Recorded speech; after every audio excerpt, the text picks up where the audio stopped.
لوزینہ نے سہارا دے کر تیز چلانے کی کوشش کی اور اسے بتاتی گئی کہ اسے کیسے کیسے حکم اور دھمکیاں ملی ہیں۔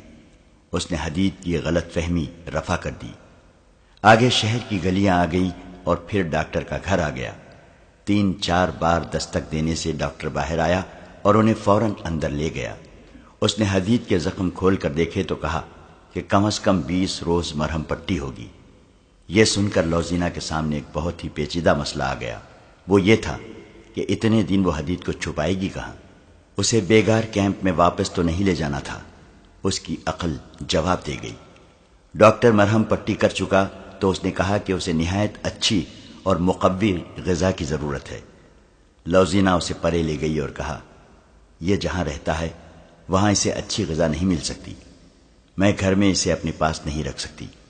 آپ اسے یہیں رکھیں اور جو چیز اس کے لیے فائدہ مند ہو وہ کھلائیں۔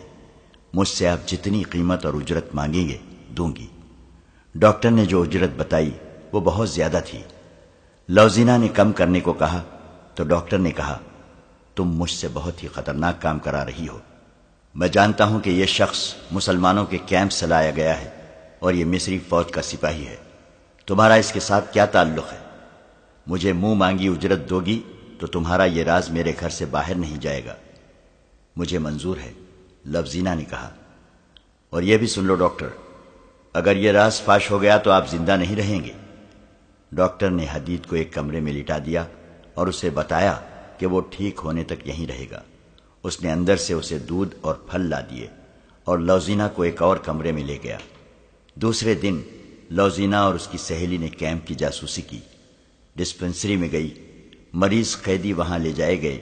دونوں لڑکیوں نے پہرے دار کے ساتھ گپ شپ لگائی اور اپنے خصوصی ڈھنگ سے باتیں کر کے معلوم کر لیا کہ حدید کی گمشدگی سے کیمپ میں کوئی تبدیلی نہیں آئی اور وہاں کوئی ہلچل نہیں۔ دن گزرتے گئے۔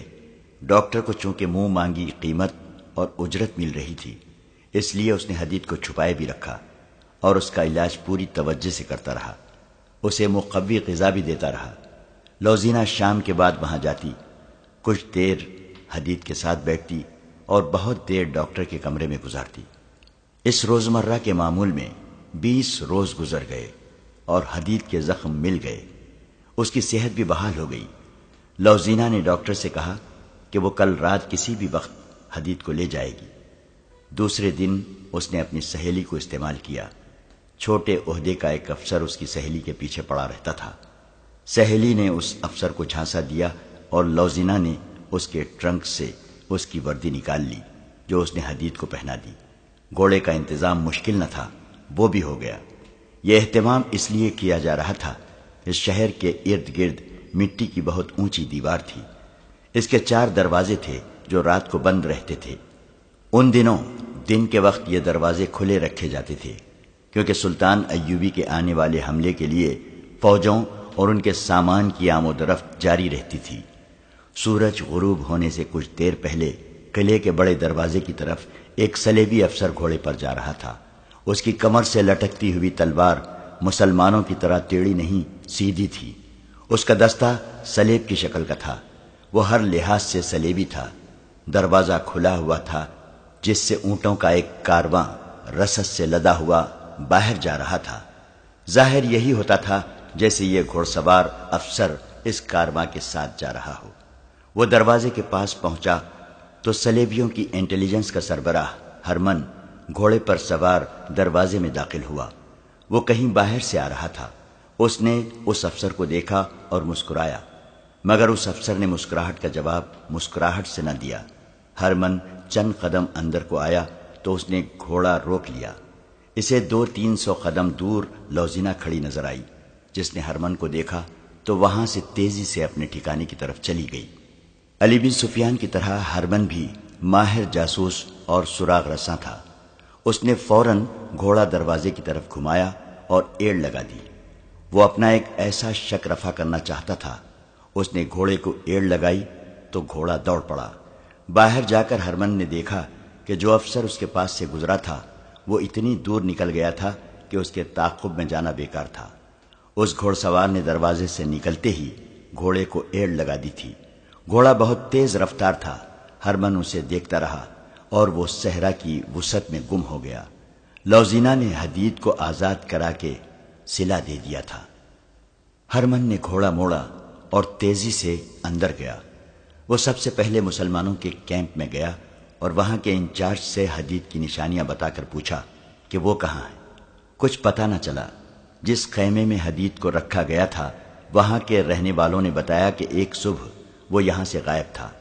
وہ سمجھے کہ اسے ادھر ادھر کر دیا گیا ہے۔ ہرمن کا شک یقین میں بدل گیا۔ وہ حدید ہی تھا جسے اس نے صلیبی فوج کی وردی میں دروازے سے نکلتے دیکھا تھا۔ وہ مزید تفتیش سے پہلے لوزینہ کے کمرے میں گیا۔ وہ سر ہاتھوں میں تھامے رو رہی تھی۔ کیا اسے تم نے بھگایا ہے؟ ہرمن نے گرج کر کہا۔ لوزینہ نے آہستہ سے سر اٹھایا۔ ہرمن نے کہا، جھوٹ بولو گی تو میں تفتیش کر کے ثابت کر دوں گا کہ اسے تم نے فراری میں مدد دی ہے۔ نہ آپ کو تفتیش کی ضرورت ہے نہ مجھے جھوٹ بولنے کی ضرورت۔ لوزینہ نے کہا، میری زندگی ایک شاہانہ جھوٹ اور میرا وجود ایک خوبصورت دھوکہ ہے۔ اپنی روح کی نجات کے لیے میں سچ بول کر مر رہی ہوں۔ اس کی آواز میں غنودگی تھی جو بڑھتی جا رہی تھی۔ وہ اٹھی تو اس کی ٹانگیں لڑکھڑائیں۔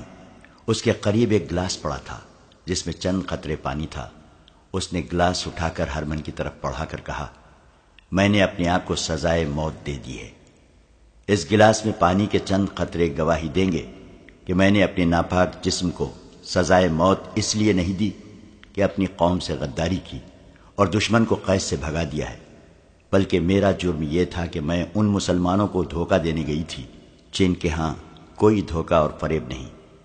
ان میں سے 4 انسانوں نے میری وہ عزت بچانے کے لیے جو میرے پاس تھی ہی نہیں 10 ڈاکوؤں کا مقابلہ کیا۔ پھر ایک انسان نے مجھے اپنا جسم کٹوا کر ڈاکوؤں سے چھینا۔ مجھے نیکی اور بدی، محبت اور نفرت کا فرق معلوم ہو گیا۔ میں سچ بول کر مر رہی ہوں۔ یہ پرسکون موت ہے۔ وہ گرنے لگی تو ہرمن نے اس کے ہاتھ سے گلاس لے کر اسے تھام لیا۔ لوزینہ نے اپنے جسم کو جھٹکا دیا اور ہرمن کے بازوؤں سے نکل کر پرے ہو گئی۔ اونگتی ہوئی آواز میں بولی، میرے جسم کو ہاتھ نہ لگاؤ، یہ اب تمہارے کام کا نہیں رہا۔ اس زہر نے اس میں سچ داخل کر دیا ہے۔ تمہیں ناپاک جسموں کی ضرورت ہے، اسے میں نے بھگا دیا ہے۔ اسے میں نے 20 روز چھپائے رکھا تھا۔ اسے میں نے فرنانڈیز کی وردی چرا کر پہنائی تھی۔ اسے میں نے گھوڑا دیا تھا۔ میں اس کے ساتھ نہیں جا سکتی تھی۔ میں اس کے بغیر رہ بھی نہیں سکتی تھی، اس لیے میں نے زہر پی لیا۔ اگر تم مجھے پکڑ نہ لیتے تو بھی میں زہر پی لیتی۔ وہ پلنگ پر لڑک گئی۔ ہرمن کو اس کی آخری سرگوشی سنائی دی۔ سچ بول کر مرنے میں کتنا سکون ہے۔ اس نے آخری سانس اس طرح لی جیسے سکون سے آہ بھری ہو۔ اسے جب دفن کر چکے تو ایک افسر نے پوچھا، اس کا کوئی خاندان تھا تو انہیں اس کی موت کی اطلاع دے دو۔ اس کا خاندان ہم ہی تھے، ہرمن نے جواب دیا۔ اسے 10-11 سال کی عمر میں کسی قافلے سے اغوا کر کے لائے تھے۔ سلطان صلاح الدین ایوبی کی فوج کو کوچ کیے 3 دن تھا۔ صلیبیوں نے اسے راستے میں روکنے کے لیے فوج بھیجی تھی۔ حملہ چونکہ کرک پر آ رہا تھا، اس لیے صلیبیوں نے شوبک سے زیادہ تر فوج کرک بھیج دی تھی۔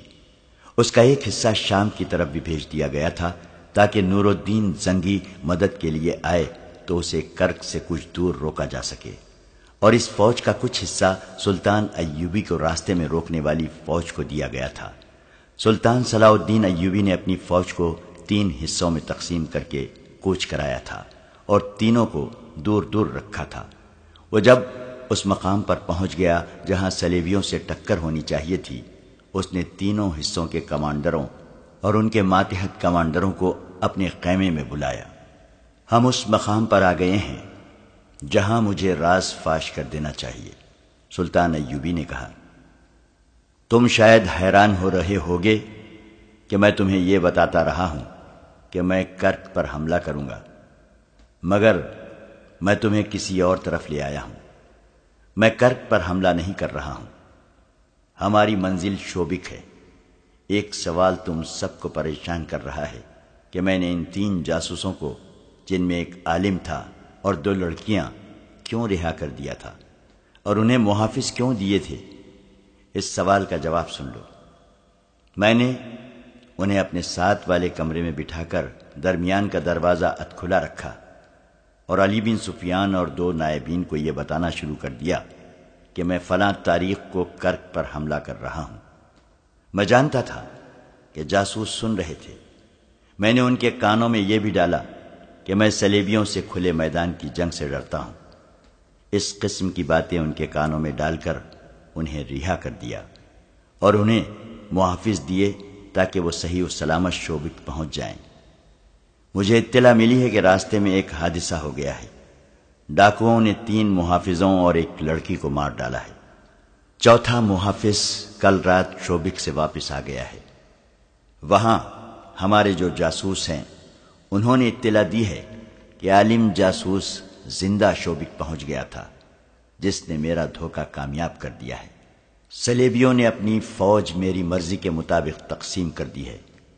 اس وقت تمہاری فوج کا بایاں والا حصہ صلیبیوں کی بہت بڑی فوج کے بائیں پہلو سے 4 میل دور ہے۔ اس نے بائیں حصے کے کمانڈر سے کہا، آج سورج غروب ہونے کے بعد تم اپنے تمام گھڑ سوار دستے سیدھے آگے 2 میل لے جاؤ گے۔ وہاں سے اپنے بائیں کو ہونا، 4 میل سیدھا جانا، پھر بائیں کو جانا، اور 2 میل پر تمہیں دشمن آرام کی حالت میں ملے گا۔ حملہ کرنا تم جانتے ہو، یہ تیز حلہ ہوگا۔ راستے میں جو کچھ آئے اسے کچلتے ہوئے نکل آؤ اور اپنی اسی جگہ پر آ جاؤ جہاں سے چلے تھے۔ دوسرا حصہ شام کے بعد سیدھا آگے بڑھے گا اور 8-9 میل جا کر بائیں کو ہو جائے گا۔ تمہیں دشمن کی رسد اور قافلے ملیں گے۔ اس کے علاوہ تم دشمن کے عقب میں ہوگے اور دن کے وقت دشمن بائیں والے حصے کے تعاقب میں آئے گا، لیکن تم سامنے کی ٹکر نہیں لوگے۔ دن کو بہت پیچھے آ جاؤ گے، رات کو پھر حملہ کرو گے اور رکو گے نہیں۔ صلیبی آگے بڑھیں گے تو درمیان والا حصہ عقب سے حملہ کرے گا اور دشمن کے سنبھلنے تک بکھر جائے گا۔ تیسرا حصہ جو میرے ساتھ ہے آج رات کوچ کر رہا ہے۔ ہم کل دوپہر تک شوبک کا محاصرہ کر چکے ہوں گے۔ باقی 2 حصے صلیبیوں کو ان طریقوں سے جن کی میں نے تمہیں مشق کرائی ہے دشمن کو صحرا میں پریشان کیے رکھیں گے۔ اس تک رسد نہیں پہنچنے دیں گے۔ وہ جوں ہی پانی کے چشموں سے ہٹے گا تم چشموں پر قبضہ کر لو گے۔ حملہ ہمیشہ پہلو پر کرو گے اور لڑنے کے لیے رکو گے نہیں۔ جانباز دستے ہر رات دشمن کے مویشیوں پر آگ پھینکیں گے۔ یہ 1171 کے آخری دن تھے جب کرک والوں کو سلطان ایوبی کے لمبے انتظار کے بعد پتہ چلا کہ شوبک جیسا اہم قلعہ سلطان ایوبی کے محاصرے میں آ گیا ہے، جبکہ زیادہ تر فوج کرک میں اکٹھی کر لی گئی ہے اور صحرا میں بھیج دی گئی ہے۔ شوبک کو وہ کوئی مدد نہیں دے سکتے تھے۔ صحرا میں جو فوج گئی تھی مسلمان اس کا برا حشر کر رہے تھے۔ صلیبیوں کی پریشانی یہ تھی کہ مسلمان سامنے آ کر نہیں لڑتے تھے، وہ گوریلا اور کمانڈو طرز کے حملوں سے ان کا نقصان کر رہے تھے۔ انہوں نے رسد روک لی تھی، پانی پر مسلمانوں کا قبضہ ہو گیا تھا۔ صلیبیوں کی یہ فوج نہ لڑنے کے قابل رہی تھی نہ پیچھے ہٹ کر شوبک کو بچانے کے لیے پہنچ سکتی تھی۔ شوبک میں صلیبیوں نے قلعے اور شہر کی دیواروں سے تیروں اور برچھیوں سے بہت مقابلہ کیا، لیکن سلطان ایوبی کے نقب زن دستوں نے دیواریں توڑ لیں۔ یہ محاصرہ تقریباً 1.5 مہینہ رہا۔ آخر سلطان ایوبی شوبک میں داخل ہو گیا۔ وہ سب سے پہلے بیگار کیمپ میں گیا جہاں کے بدنصیب قیدیوں نے شکر کے سجدے کیے۔ صلیبیوں کی صحرا والی فوج بے ترتیبی میں پسپا ہو کر کرک کے قلعے میں چلی گئی جہاں بہت سی فوج بیکار بیٹھی تھی، صلاح الدین ایوبی کا انتظار کر رہی تھی۔